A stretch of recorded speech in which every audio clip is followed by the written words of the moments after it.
Pues hemos llegado a la hora, si no me equivoco. Me imagino que ya hay varias personas que están conectándose. De nuevo quiero deciros que yo estoy transmitiendo en directo. Quiero predicar de la manera que normalmente predico desde un púlpito y por lo tanto no puedo estar mirando estáticamente a la cámara mientras hablo. Tengo que estar moviéndome como normalmente me suelo mover cuando estoy predicando. Lo importante es que vosotros sigáis con vuestros ojos y con vuestra mirada, me sigáis a mí los movimientos y al mismo tiempo escuchéis y que lo podéis escuchar bien. Que hasta ahora no hemos sido perfectos pues en el momento de transmitirlo. Sé que la semana pasada pues hubo 8 minutos aproximadamente o 7 minutos que no se escucharon del final. Sabemos que tuvimos muchos problemas la semana pasada para podernos conectar, pero de cualquier forma nosotros continuamos. La grabación sí que sale totalmente completa, es decir, que esos 7 minutos que no salieron en vivo, por decirlo así, nosotros lo hemos enviado después grabado con todo el tiempo. Bien, el tema de hoy es un tema difícil. Yo os invito a todos los que estéis presentes y lógicamente a los que después lo puedan escuchar y lo puedan ver por diferido, yo os invito a que tengáis la Biblia cerca, a que podáis seguir con el texto bíblico las cosas que hoy vamos a hablar. Insisto, hay temas que son más fáciles y hay temas que son menos fáciles. El de hoy no es fácil, pero lógicamente es una temática que Jesucristo presenta y la presenta con una metodología que nosotros tenemos que aprender además. Tenemos que aprender porque Jesús, juntamente con los apóstoles en sus epístolas, y especialmente Pablo, pues utilizan una técnica, en ocasiones, que es el Derás Pesher. El Derás Pesher es una forma que tienen los hebreos de investigar una cita. Hoy vamos a explicar eso un poco sobre la marcha, respecto a la temática que vamos a desarrollar, que va a estar basada en un principio en el Evangelio de San Juan, en el capítulo 3. Este capítulo 3 que yo voy a expresar, o que voy a explicar, no es idéntico a lo que otros predicadores puedan decir del capítulo 3 de San Juan. Sin duda que lo que puedan decir otros predicadores del capítulo 3 de San Juan, pues es súper correcto y súper extraordinario. Pero, evidentemente, lo que yo voy a expresar es un poco distinto porque aquí nace, de alguna manera, dentro de mi comprensión del asunto, nace el tema del Derás Pesher. Investigar una cita. Esto lo voy a explicar dentro de unos instantes, pero vayamos ya al capítulo 3 de Juan y leamos algunos de sus versículos. Ya sabéis que es una entrevista que tiene Jesucristo con Nicodemo. Nicodemo, de alguna manera, ha sido una persona que ha quedado prendido por Jesucristo. Y entonces, de alguna forma, quiere conocer más y de una manera personal. Nos dice que este Nicodemo vino a Jesús de noche. No vamos a entrar en detalles de por qué va de noche y no va de día. Algunos pueden decir que va de noche porque no querían que lo vieran. No creo, porque de todo se entera todo el mundo, tarde o temprano se entera. Y entonces también podemos decir que Jesucristo estaba trabajando durante el día de tal manera que no podía atender de una manera suficientemente amplia una visita como la de Nicodemo, precisamente. Nos sorprende un poco la entrada que tiene Jesucristo, sobre todo ante las palabras positivas y bonitas que Nicodemo le dice. Rabí, sabemos que has venido de Dios como maestro. Fijaros que el gran problema que tiene Jesucristo, os lo digo con toda sinceridad, el gran problema que tiene Jesucristo, y esto lo descubrimos en el Evangelio de San Juan, es precisamente que lo puedan aceptar como venido de Dios. Durante todo su ministerio es una lucha permanente, constante, con los principales de los judíos, que es prácticamente con los que está tratando a diario. Muy pocas veces el pueblo, sí que hay unos que se llaman el pueblo, que son los principales del pueblo, que también es un puñado de personas. Pero aquí, normalmente, Jesucristo trata con los principales del pueblo, o sea, con los principales de los sacerdotes, porque le interesa muchísimo que ellos acepten lo que él ha venido a decir del Padre, de Dios. Y entonces, claro, si estas personas llegan a aceptar a Jesucristo como venido de Dios, lógicamente después el pueblo, los propios sacerdotes, las propias personas, le explicarán a ellos la realidad de quién es Jesucristo. Jesucristo pues se tiene que ganar a esta gente. Y aquí vemos que precisamente Nicodemo manifiesta: Rabí, sabemos que has venido de Dios, versículo 2 del capítulo 3, como maestro, porque nadie puede hacer estas señales que tú haces si no está Dios con él. Jesucristo puede dudar de las palabras de Nicodemo, sin duda que no duda, pero no las tiene todas consigo en el sentido de que quiere asegurarse de que auténticamente lo que está diciendo Nicodemo es una realidad. Es una realidad que entiende el propio Nicodemo, respecto que estas señales que tú haces no las podrías hacer si no está Dios contigo. Respondió Jesús y le dijo, versículo 3, de cierto te digo, el que no naciere de arriba. Fijaros que la mayoría de las versiones dicen el que no naciere de nuevo. Podríamos pensar que es lo mismo decir nacer de arriba que nacer de nuevo, pero no. Puede ser que naciendo de arriba se llegue a conseguir nacer de nuevo, pero no es esta la expresión ni el pensamiento que está diciendo Jesucristo. Jesucristo está diciendo el que no naciere de arriba. Y vamos a ver que este nacer de arriba no es tan simple, tan sencillo, tan fácil de entender, porque Jesucristo se va a ver obligado a un maestro de Israel a tenerle que decir y enseñar qué significa nacer de arriba. En principio, se van a cruzar una serie de palabras, de expresiones, que van a dar a entender un poco mejor lo que Jesucristo está queriendo decir con el nacer de arriba. El que no naciere de arriba, dice Jesucristo en el versículo 3, no puede ver el reino de Dios. Es decir, que el nacer de arriba, que quiero deciros, si nosotros vamos a la epístola de Santiago, y después a Primera de Pedro, nosotros vamos a tener oportunidad de poderlo entender muchísimo mejor. Si nos damos cuenta, en el capítulo 1, de Santiago, capítulo 1, versículo 18, dice, Él, se está refiriendo a Dios, de su voluntad, al Padre, Él, de su voluntad, nos hizo nacer por la palabra de verdad, para que seamos primicias de sus criaturas. Es decir, que nacer de arriba es un equivalente a lo que nos dice aquí Santiago, nacer de la palabra de verdad.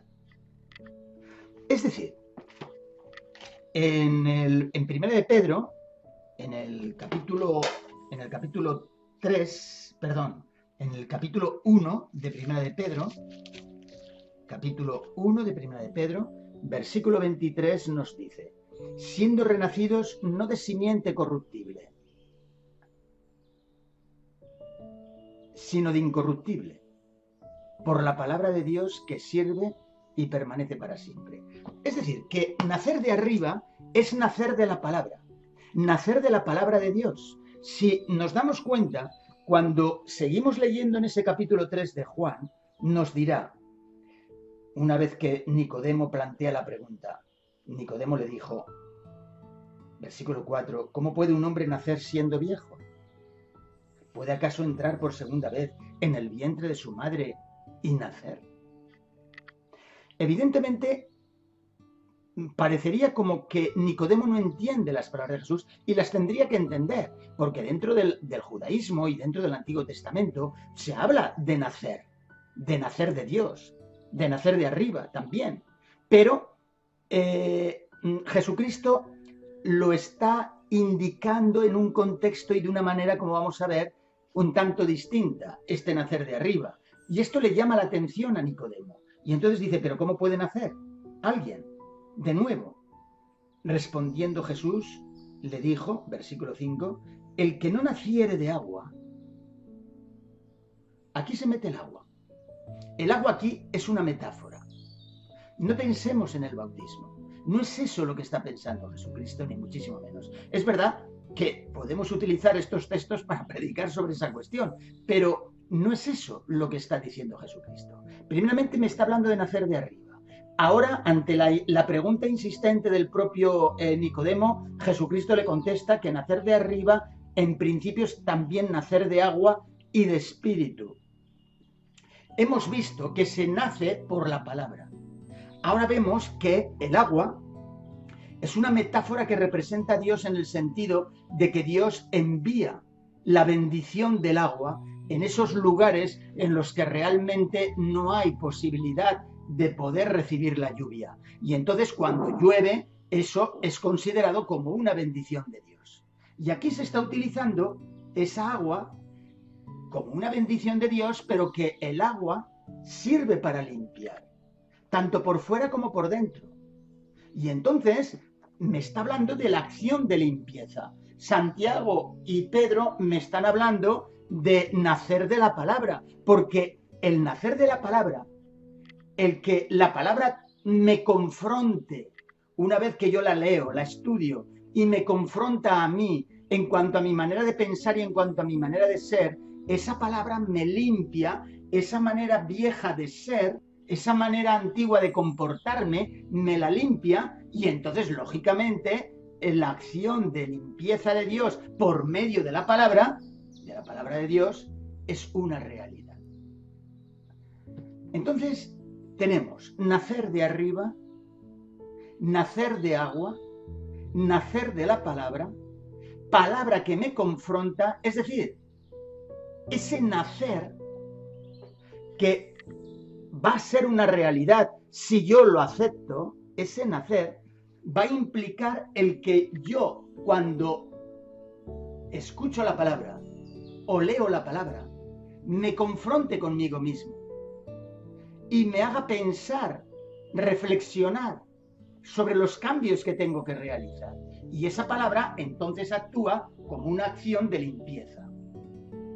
Y dice, el que no naciere de agua, el que no naciere de la palabra y del Espíritu, no puede entrar en el reino de Dios. Se trata del Espíritu de Dios.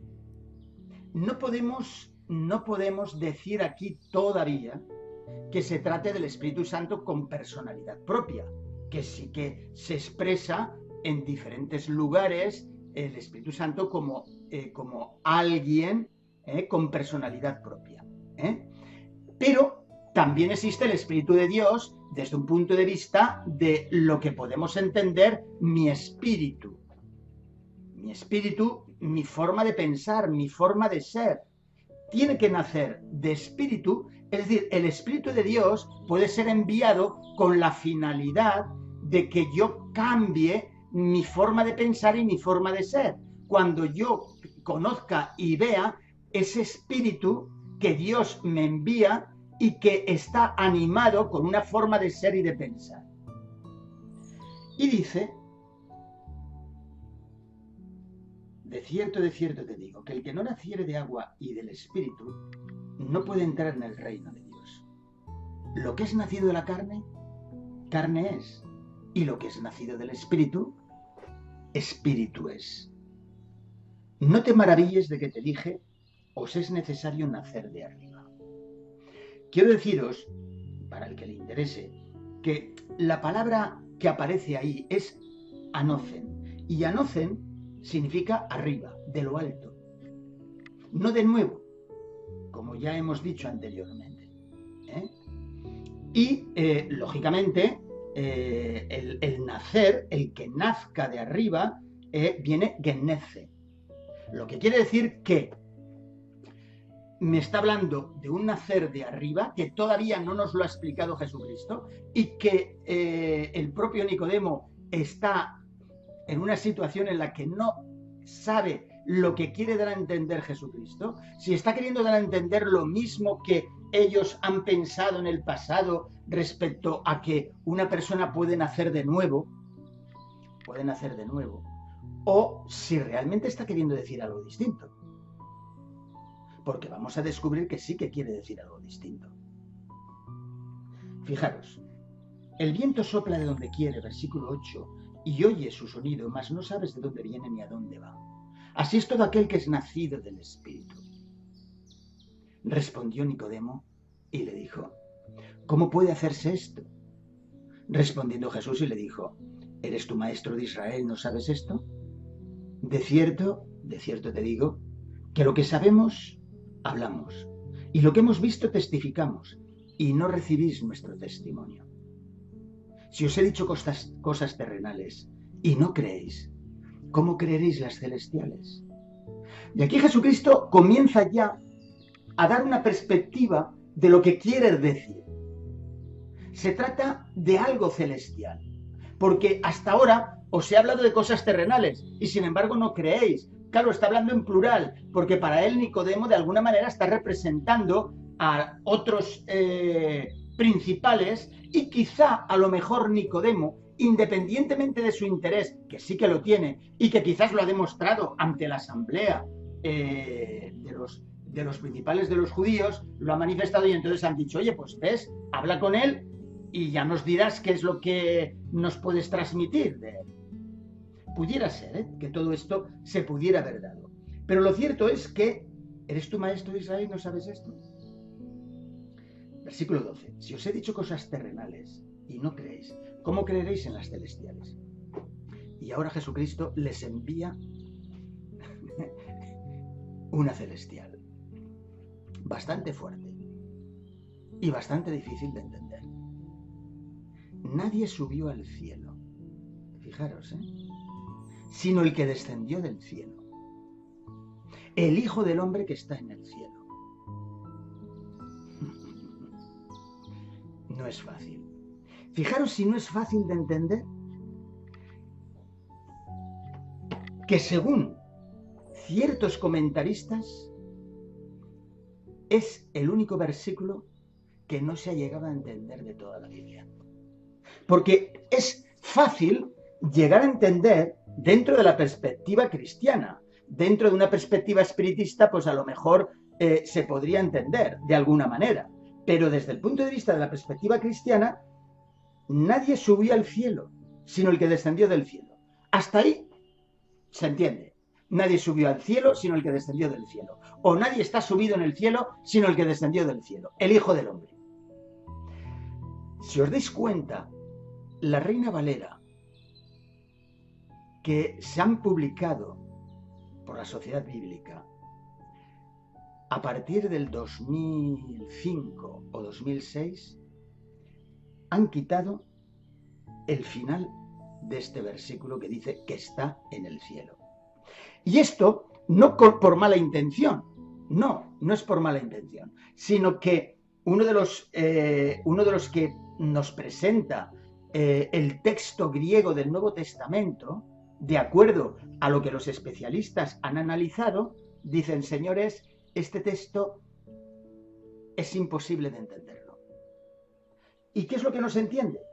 Pues que nadie subió al cielo, sino el que descendió del cielo, el Hijo del Hombre, que les está hablando a ellos, que está en el cielo. Pero ¿cómo puede ser que mientras tú estás hablándonos, tú estés en el cielo? Y no se trata aquí porque Jesucristo tenga un poder especial para poder estar en varios sitios a la vez. que tampoco es esto lo que se nos está presentando de Jesucristo, porque aquí se nos presenta, como en el resto del Nuevo Testamento, el hombre Jesucristo y luego el hombre intercesor, Jesucristo. Bien, entonces dice aquí, nadie subió al cielo sino el que descendió del cielo, el Hijo del Hombre que está en el cielo. Bien, vamos a empezar a practicar el Deraspesh. Y entonces veremos que vamos a tener facilidades a la hora de poder entender esta frase enigmática que Jesucristo nos dice y que tiene una trascendencia capital. Y tiene una trascendencia capital porque tiene que ver con el nacer de arriba. Y el nacer de arriba no es un acto mágico.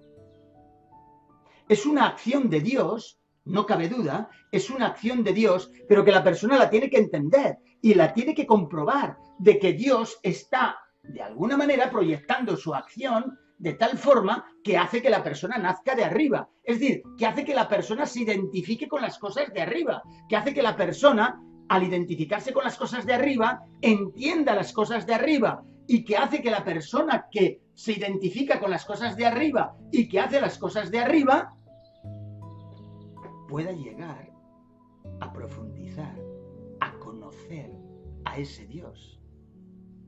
Porque la vida eterna consiste precisamente en eso, en conocer a Dios y a Jesucristo al que has enviado. Y, según el capítulo 17 de este mismo Evangelio, en el versículo 3. Y entonces dice, aquí hay una expresión que vamos a estudiarla, que es la expresión Hijo del Hombre, para que así podamos entender qué es lo que significa esto que está en el cielo. Vayamos al Evangelio de San Mateo, capítulo 26. Evangelio de San Mateo, capítulo 26. Leamos el versículo 63 y 64. Dice así, Jesús callaba. Entonces el sumo sacerdote le dijo, te conjuro por el Dios viviente, que nos digas si tú eres el Cristo, el Hijo de Dios. Y Jesús le dice, pues tú lo has dicho, y además te digo, os digo, que desde ahora veréis al Hijo del Hombre sentado a la diestra del poder de Dios y viniendo en las nubes del cielo. Entonces aquí, fijaros, en el versículo 12, dice, nadie subió al cielo sino el que descendió del cielo, el Hijo del Hombre. Y ahora aquí el Hijo del Hombre, la expresión Hijo del Hombre, está mezclada con una acción. La acción de subir a la diestra de Dios. Y entonces, para entenderlo y para entender el contexto, el sumo sacerdote le plantea una pregunta que le va a causar la muerte a Jesucristo. Dicho sea de paso, la conteste como la conteste. Si la contesta sí, como es en este caso, soy el Hijo de Dios, y además de ser el Hijo de Dios, soy el Hijo del Hombre. Le está haciendo un favor al sumo sacerdote. ¿Por qué? Porque Jesucristo sabe muy bien que el planteamiento de la pregunta no ha sido para conocerle a Él o para conocer a Dios y a su enviado.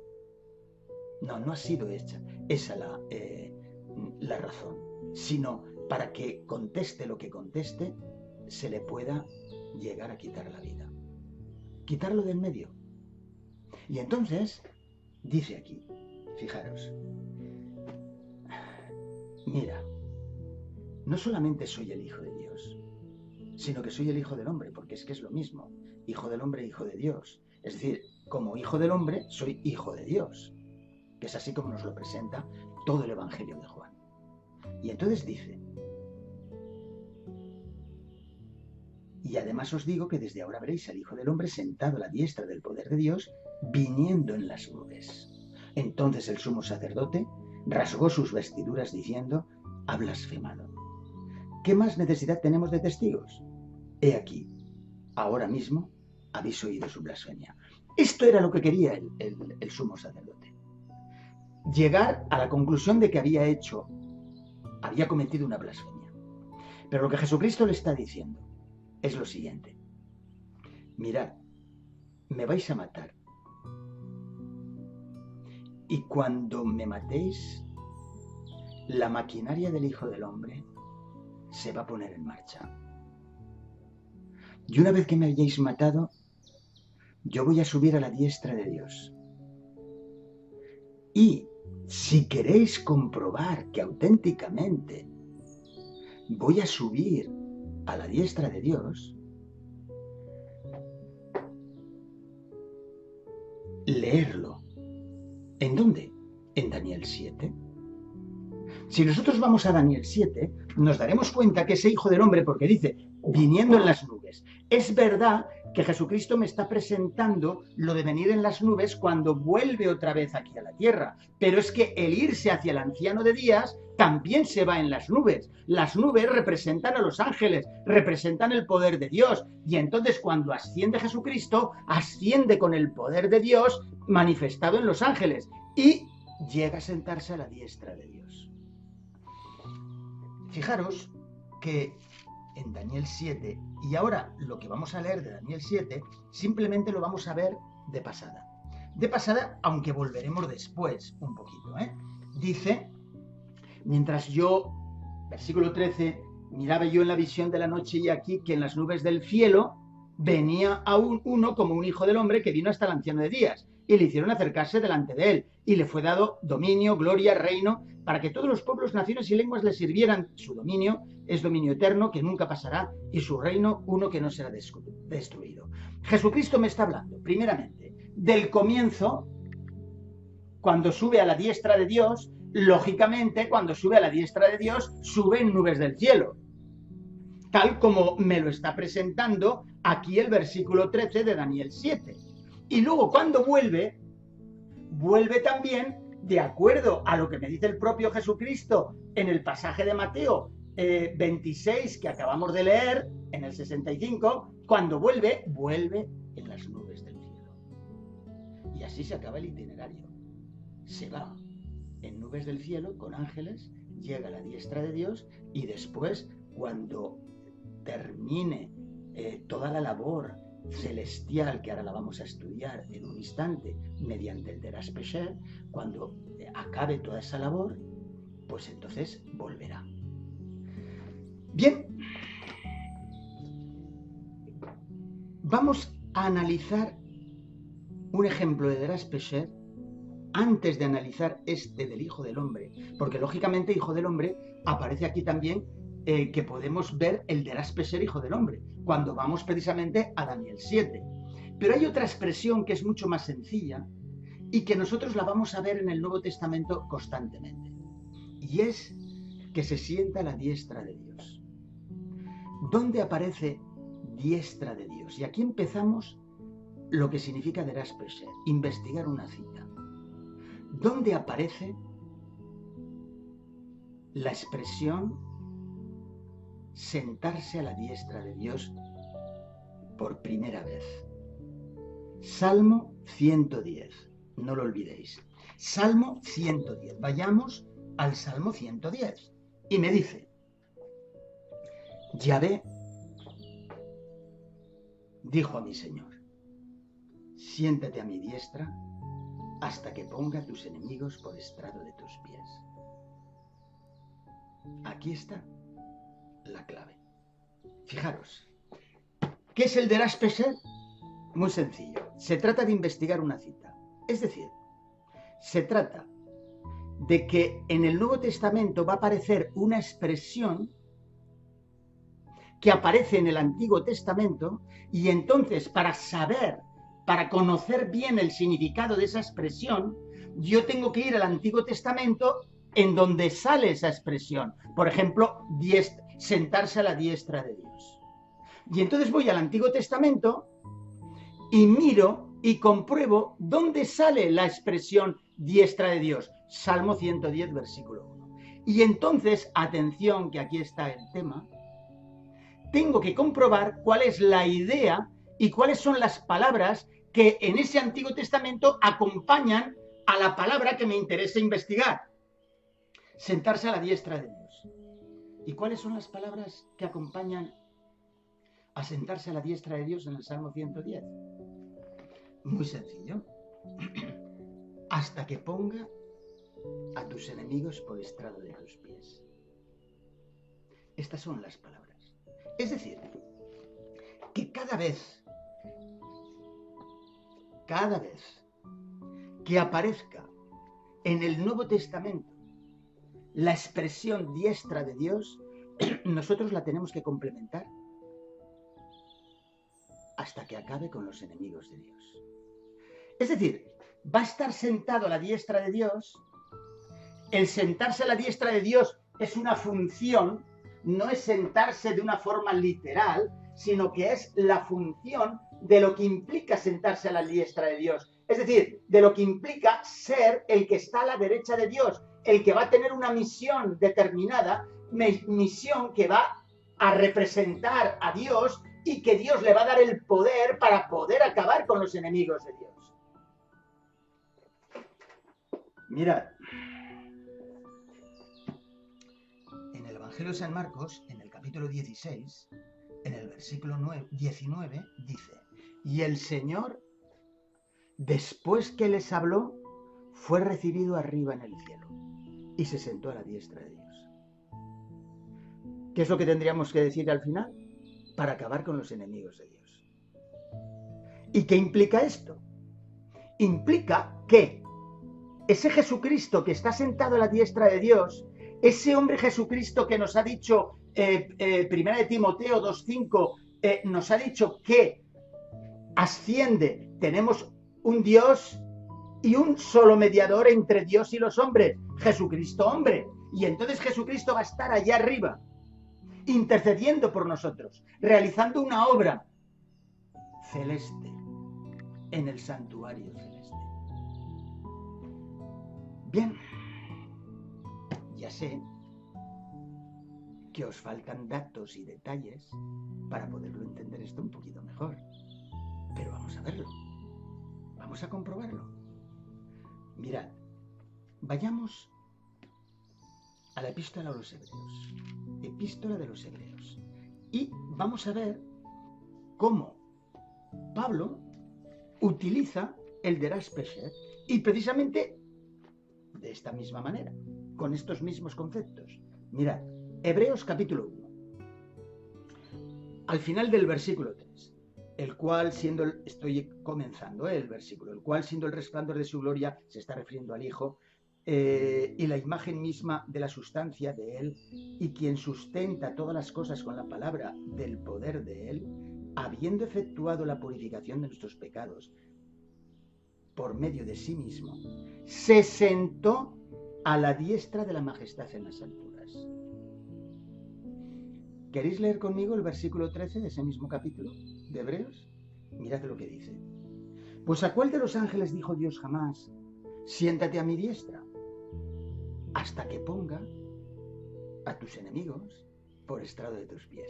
Pablo, que entiende cómo se maneja, cómo se analiza, cómo se presenta el Derash Pesher, y que Jesucristo lo ha estado utilizando en el Evangelio, ahora él ha ido al Salmo 110, se ha dado cuenta que ahí aparece la expresión sentado a la diestra de Dios, y que a continuación de esa expresión aparece para acabar con los enemigos de Dios. Y entonces ya Pablo adiciona, añade la expresión para acabar con los enemigos de Dios después de diestra de Dios. ¿Por qué? Porque sentarse a la diestra de Dios es la función de acabar con los enemigos de Dios.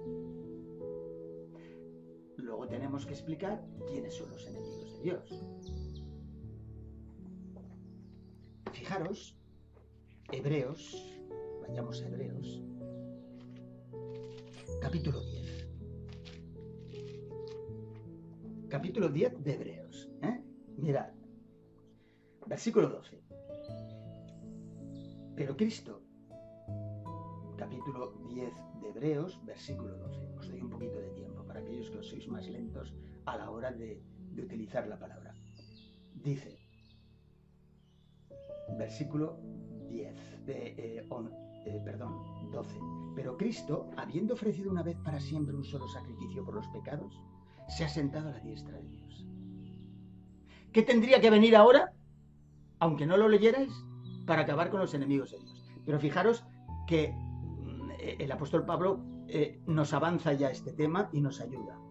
De ahí en adelante, versículo 13, esperando hasta que sus enemigos sean puestos por estrado de sus pies.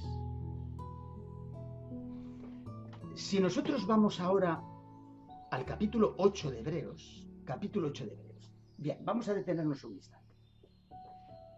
Estamos intentando comprender lo que es nacer de arriba. Hemos visto por algunas indicaciones de otros pasajes que nacer de arriba es nacer de la palabra y nacer del Espíritu de Dios. Y hemos visto que ese nacer de arriba, Jesucristo lo mezcla con dos expresiones. Una, la del Hijo del Hombre, que estando ahí hablando con los discípulos, está en el cielo, y entonces tenemos que saber qué implica esto. Y entonces, claro, cuando utilizamos el Derash Pesher, Hijo del Hombre, que lo haremos dentro de unos instantes, de nuevo, pero profundizando un poquito más, pues entonces nos damos cuenta que ahí la expresión Hijo del Hombre es una expresión que sale en el profeta Daniel. Entonces tendremos que ver qué palabras acompañan, qué ideas acompañan a la expresión Hijo del Hombre, las traeremos al Nuevo Testamento y entonces lo complementaremos. Cuando aparezca la expresión Hijo del Hombre, lo completaremos con esas ideas que en el Antiguo Testamento, en Daniel, nos está expresando el concepto o la frase Hijo del Hombre. Hemos hecho un recorrido con la expresión sentarse a la diestra de Dios. Y hemos dicho, ¿qué significa sentarse a la diestra de Dios? Y entonces hemos visto que Jesucristo, cuando está hablando con esta gente, con estos judíos principales, les dice claramente el asunto. Les dice, soy el Hijo de Dios, pero es que además soy el Hijo del Hombre. Y para que lo tengas más fácil para identificarme, ves al profeta Daniel y ahí verás al Hijo del Hombre, que asciende al anciano de días y que luego vuelve.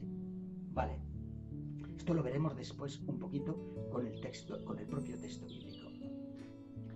Pero hemos ido a la expresión sentarse a la diestra de Dios y hemos ido al Salmo 110:1. ¿Cómo investigamos una cita de Derash Pesher? A lo de Derash Pesher, por decirlo así. Pues sencillamente, cuando aparece una palabra simplemente, una frase, medio versículo, un versículo del Antiguo Testamento que se cita en el Nuevo, entonces vamos a esa palabra, a ese medio versículo, a ese versículo que se está citando en el Nuevo Testamento, para comprobar dónde se cita en el Antiguo. Y entonces vamos al Antiguo y entonces aparece la expresión sentarse a la diestra de Dios. Y entonces, para que completemos el significado a lo de Derash Pesher, de lo que significa la frase sentarse a la diestra de Dios, tenemos que ver cuáles son las palabras o las ideas que acompañan a la expresión sentarse a la diestra de Dios. ¿Y cuáles son las palabras que acompañan a la expresión sentarse a la diestra de Dios del capítulo 110, Salmo 110, versículo 1? Para acabar con los enemigos de Dios. Sentarse a la diestra de Dios implica una función de acabar con los enemigos de Dios. Todavía tenemos que explicar o expresar quiénes son esos enemigos de Dios. Pero hemos visto ya cómo lo utiliza el apóstol Pablo. Y el apóstol Pablo nos damos cuenta que utiliza la expresión sentarse a la diestra de Dios y nos la complementa precisamente con la búsqueda investigativa a lo de Derash Pesher de lo que puede significar una frase, como sentarse a la diestra de Dios. Y ya nos añade que sentarse a la diestra de Dios para acabar con los enemigos de Dios. Lo que quiere decir que la interpretación que les estoy dando desde el punto de vista de lo de Derash Pesher, al estudiar esa expresión de sentarse a la diestra de Dios, es correcta, porque el propio Pablo la ha investigado y ya la ha añadido.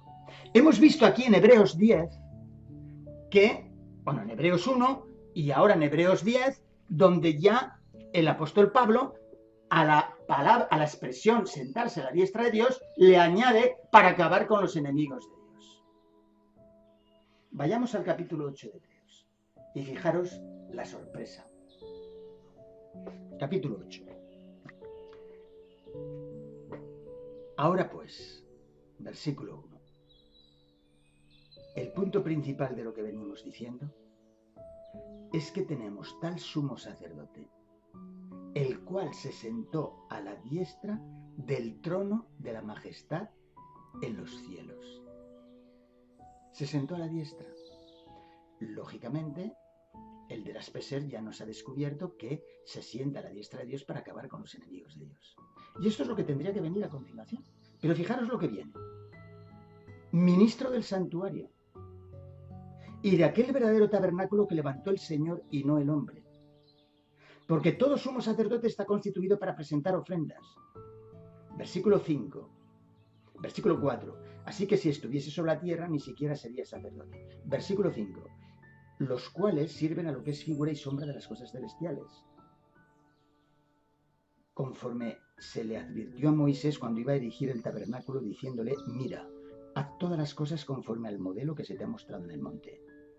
Pero ahora, observen bien el versículo 6, pero ahora, tanto mejor ministerio es el suyo, cuanto es mediador de un mejor pacto establecido sobre mejores promesas. ¿En qué consiste su ministerio? ¿En qué consiste su ministerio sacerdotal? En el santuario. Arriba. Acabar con los enemigos de Dios. ¿Quiénes son los enemigos de Dios? Si vamos a 1 Corintios 15, pero la epístola de los Hebreos nos explica quiénes son los enemigos de Dios también. Pero en 1 Corintios 15 lo resume de una manera bastante bien, por decirlo así. Capítulo 15 dice, porque, versículo 22 del capítulo 15, porque así como en Adán todos mueren, también en Cristo todos serán vivificados, pero cada uno en su debido orden. Cristo, las primicias, luego los que son de Cristo en su venida, luego el fin, cuando entregue el reino al Dios y Padre, cuando haya suprimido todo dominio, toda autoridad y potencia, porque es preciso que Él reine hasta que haya puesto a todos sus enemigos debajo de sus pies. Y el postrer enemigo que será destruido es la muerte. Porque todas las cosas las sujetó debajo de sus pies. Y cuando dice que todas las cosas han sido sujetadas a Él, claramente se exceptúa aquel que sujetó a Él todas las cosas. Pero luego que todas las cosas estén sujetas, entonces también, etc. Es decir, que lo que nos está diciendo aquí es lo siguiente, que Dios es el que le sujeta a todos los enemigos. Y habla de la muerte, pero si leemos un poquito más adelante, nos está diciendo, ¿dónde está muerte tu aguijón? Este mismo capítulo, versículo 56. Ya que el aguijón de la muerte es el pecado. Es decir, los enemigos de Dios, de acuerdo a la epístola de los Hebreos, y podéis leer ahí varios textos, y 1 Corintios 15, los enemigos de Dios son el pecado, la muerte y los sistemas de maldad. Es decir, la bestia de los cuernos, el falso profeta, el cuerno pequeño, etc. Todos estos son los enemigos de Dios, que no son personas, son sistemas.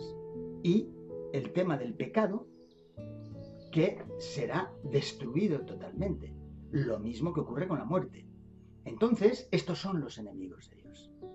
Y entonces Jesucristo se ha sentado a la diestra de Dios para acabar con los enemigos de Dios, para acabar con el pecado y para acabar con la muerte, de una forma total y completa. Mientras estuvo en la tierra, Él realizó todo lo que realmente podía realizar para que ahora, celestemente, pueda aplicarlo de una manera definitiva y completa y pueda desaparecer de una forma total y completa tanto el pecado como la muerte. Y esos sistemas de maldad, entre los que se encuentra el dragón, que me lo había olvidado. es otra bestia. ¿Eh? Y esta es más bestia todavía. ¿Eh? Entonces, el dragón es otro de los enemigos de Dios. Pues bien, ahora ya empezamos a entender. En el capítulo 10 de Hebreos se me está diciendo que acabó con uno de los enemigos, el pecado, una vez que se sentó a la diestra de Dios. En el capítulo 8 me habla de que después que se sienta a la diestra de Dios, dice, en lugar de decir que acaba con los enemigos de Dios, dice que lleva a cabo un ministerio. Un ministerio sacerdotal en el santuario celeste, que sabemos muy bien que ese ministerio es para acabar con los enemigos de Dios. ¿Estáis entendiendo? Mandarme algún dedito para que yo me dé cuenta que me estáis entendiendo. No veo dedos, no veo deditos así. Tenía que haber. ¿Me estáis entendiendo o no?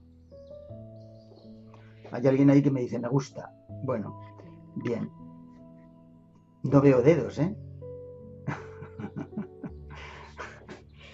Hay quienes me mandan un abrazo fuerte, pero ahora que les estoy diciendo que me manden un dedo, resulta que no me lo mandan. ¿Pero cómo es posible? Bueno, hoy estamos llegando a un récord, de personas que de forma en directo se están poniendo de todo el mundo, Ya somos muchos cientos, o varios cientos. Bien, mirad.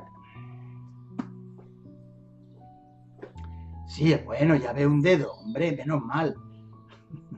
Ay, veo otras cosas que no conocía. Bueno, me alegro, amigos y hermanos y hermanas. Bien, entonces, volviendo al asunto. Ahora hemos entendido cómo se aplica el de las Pesher y qué podemos obtener. Cuando vosotros estéis leyendo el Nuevo Testamento y os encontréis con una frase, una palabra, medio versículo o un versículo que se cita en el Antiguo Testamento, id a ese Antiguo Testamento donde se cita. Buscad la palabra, buscad el medio versículo o el versículo o la frase y comprobar qué es lo que acompaña.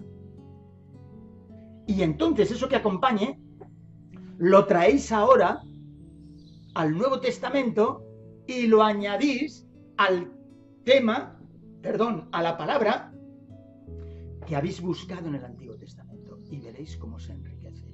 ¿Qué es lo que hemos hecho nosotros con el sentarse a la diestra de Dios? Hemos ido al Antiguo Testamento, hemos ido al Salmo 110:1 y nos hemos encontrado que dijo Yahvé a mi Señor, siéntate a mi diestra hasta que ponga a tus enemigos por estrado de tus pies.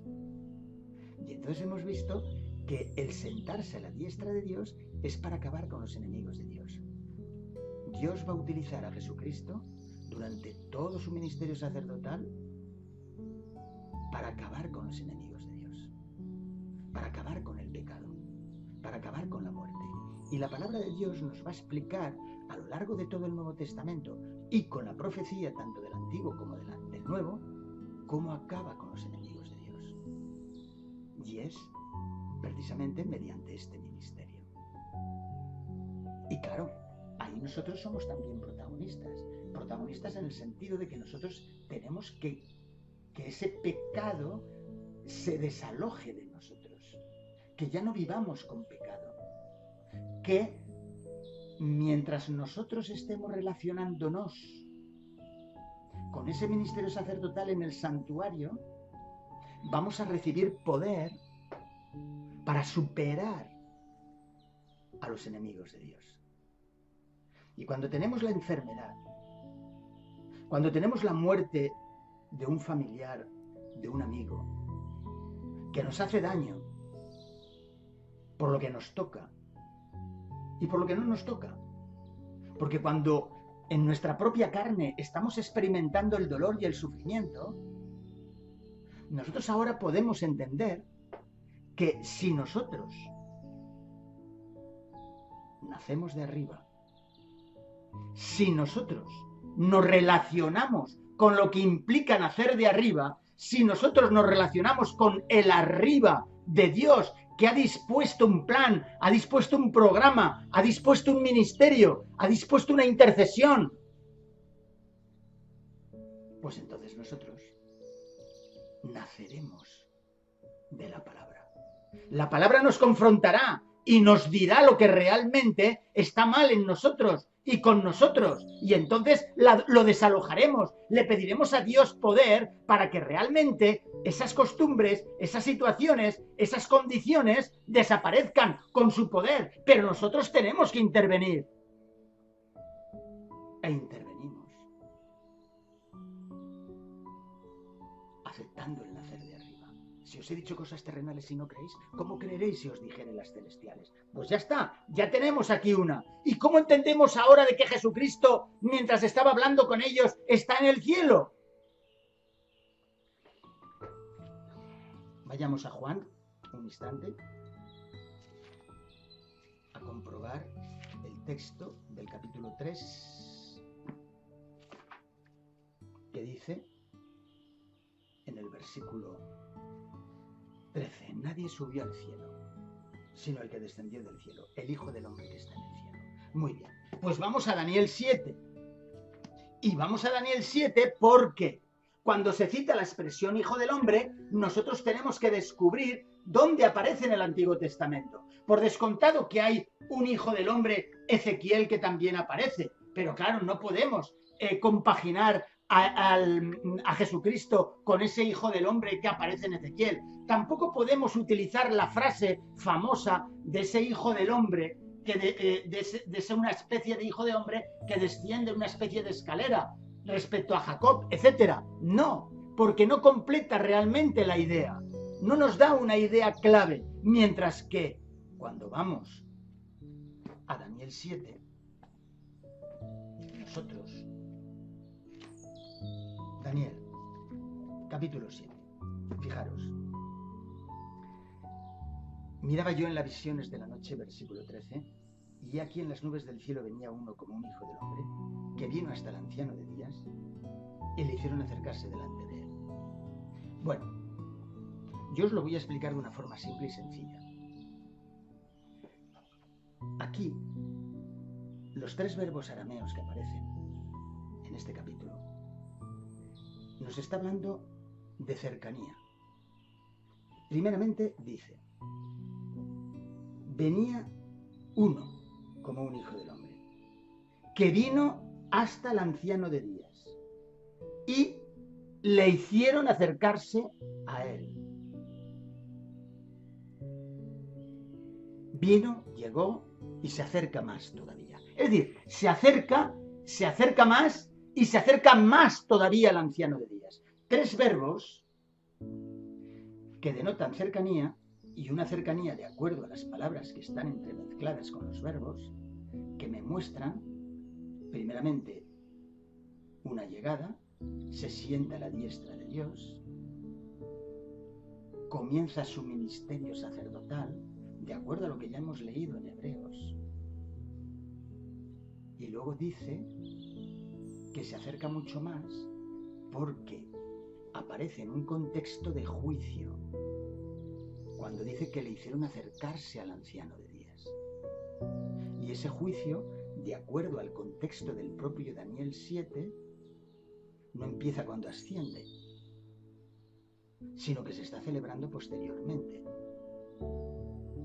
Y entonces, estos tres verbos me están indicando todo ese ministerio que Jesucristo está realizando.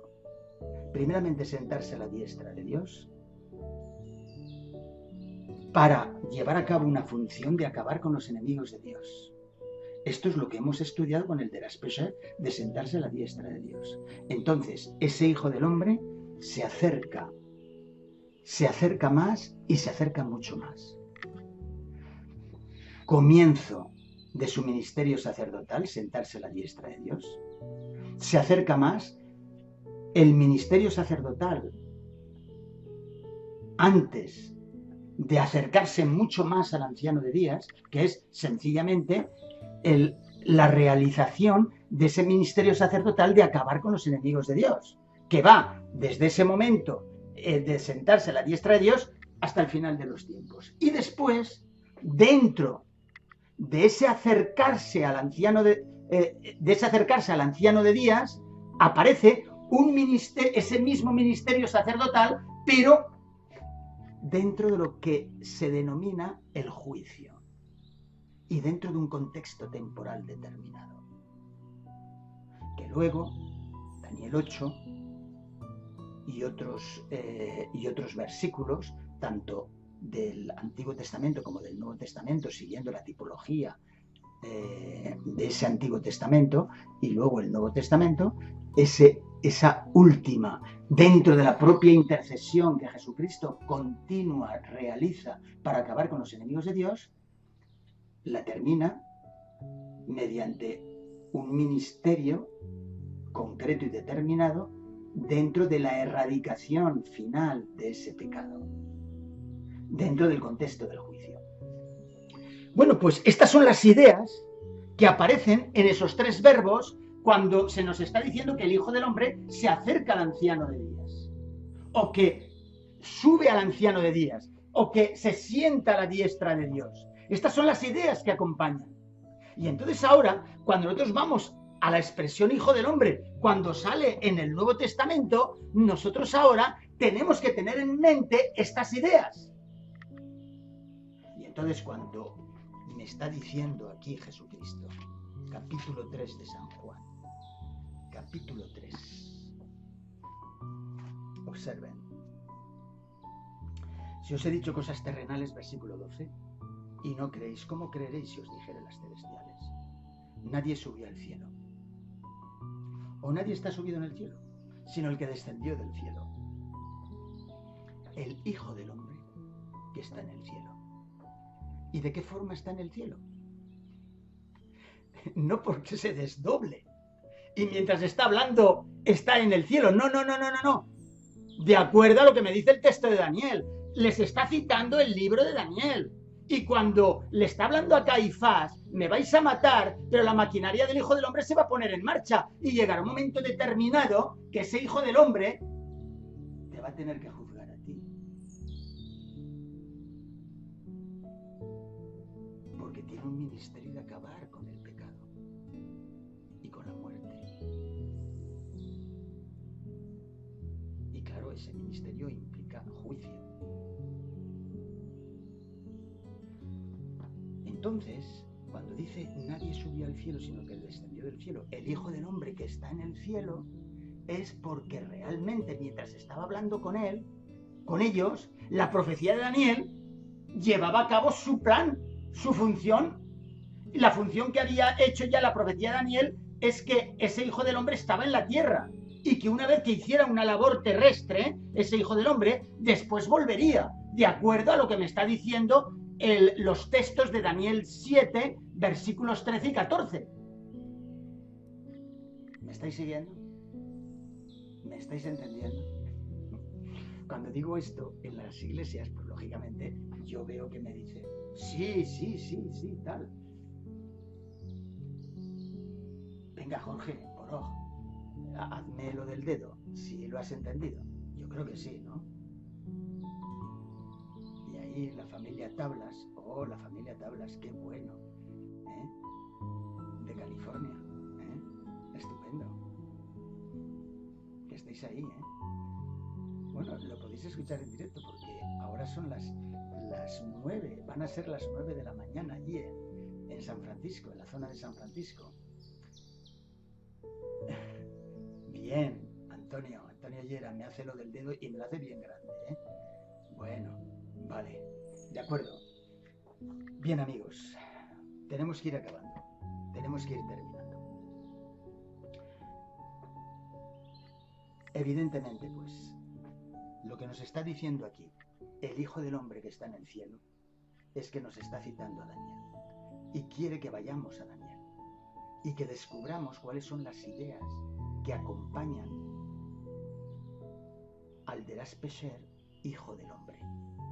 Y entonces vemos que las ideas que acompañan al Derás-Pesher, Hijo del Hombre, es todo un ministerio que ese Hijo del Hombre está haciendo al lado del anciano de días. En principio, sentándose a la diestra de él.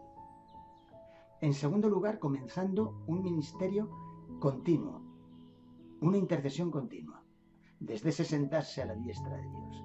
Y en tercer lugar, siguiendo con ese ministerio o con esa intercesión continua, siguiendo dentro de un contexto de juicio.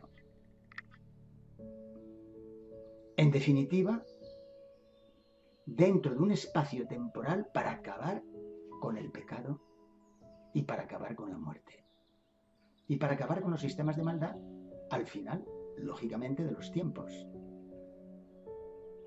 En dos combates, uno antes del retorno de Jesucristo y el otro después del retorno de Jesucristo, donde se acaba definitivamente con el mal.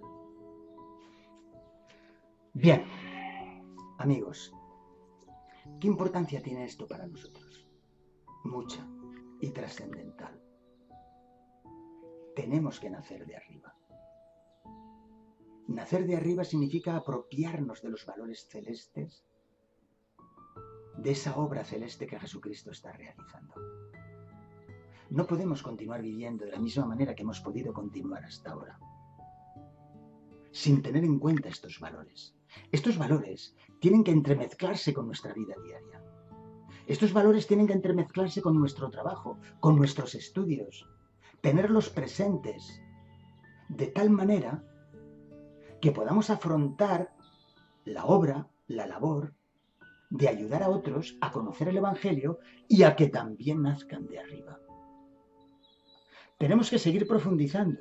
Cuando ahora escuchéis el tema, de nuevo, una vez grabado, tenéis que tomar las ideas más importantes que vosotros veáis que os convienen más.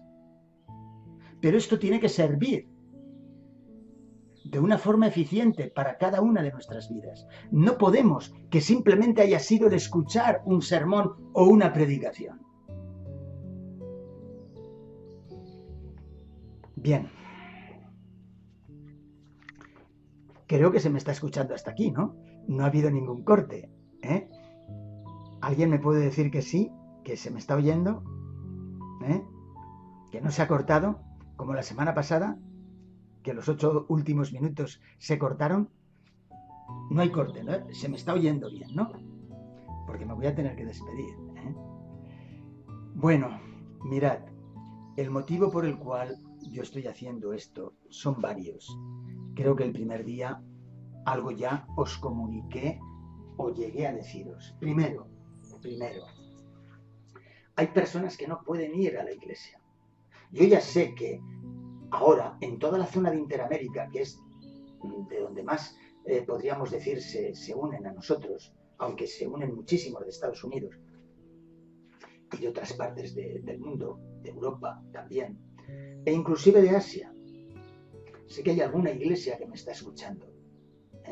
Ya. Bueno, entonces, el motivo principal es que hay muchas personas que no pueden acudir a la iglesia porque están enfermas, por ejemplo. Una. Dos. Hay muchas personas, desafortunadamente, o por las circunstancias que sean, que no acuden a la iglesia.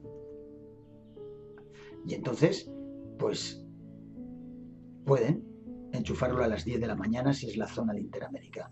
Y si es en la zona oeste de América del Norte, pues a las 8 de la mañana ya lo pueden enchufar o conectar.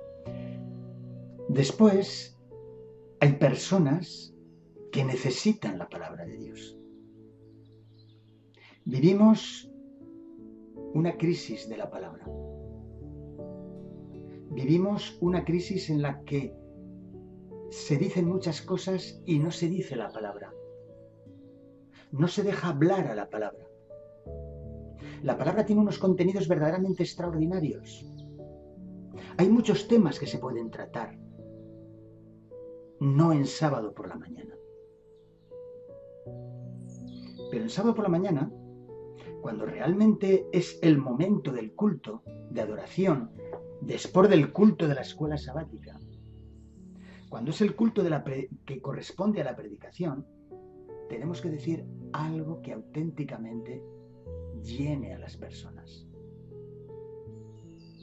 Y muchas veces esto no se puede hacer por diferentes circunstancias. Bien, amigos y hermanos, de cualquier forma, estoy muy contento. Hemos hecho un avance en cuanto a la asistencia directa, en directo, ¿eh? Y por otra parte, estoy contento porque he podido daros este mensaje y lo habéis entendido, ¿eh? Aunque ahora hay que repasarlo. Bien, me quedaría con vosotros todavía más, ¿eh? Porque claro, no se mueve nadie y entonces uno pues le entran los deseos de continuar. Pero os dejo. El próximo sábado vamos a tener un tema muy importante que tiene que ver precisamente con este tema que hemos tratado, ¿eh? Con el destruir el pecado, con el cumplir con esto, acabar con los enemigos de Dios. ¿Cómo vamos a acabar con el pecado? ¿Quién lo hace? ¿Y cómo se hace ese acabar con el pecado? Que Dios os bendiga mucho. Gracias por todas vuestras bondades y gracias por haber estado conmigo y haber escuchado esta temática. Voy a tener que finalizar, lo he grabado y luego os lo mandaremos también el vídeo. Hasta pronto, amigos. Adiós, que Dios os bendiga.